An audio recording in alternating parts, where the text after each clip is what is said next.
আজি অসমৰ মাননীয় মুখ্যমন্ত্ৰী ডক্টৰ হিমন্ত বিশ্ব শৰ্মা ডাঙৰীয়াৰ অধীনত যি চিফ মিনিষ্টাৰ ৰিলিফ ফাণ্ড CMRFৰ অধীনত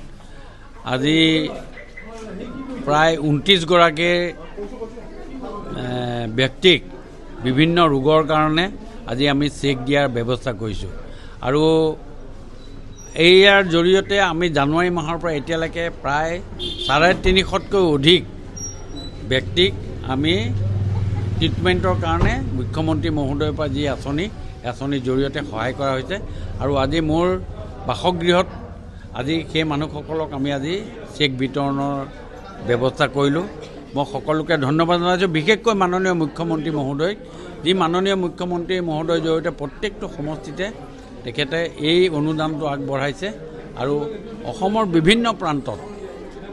আজি মই জানুৱাৰী মাহৰ পৰা এই কেইমাহৰ ভিতৰত এতিয়ালৈকে মই 350তকৈ অধিক চেক দিলোঁ।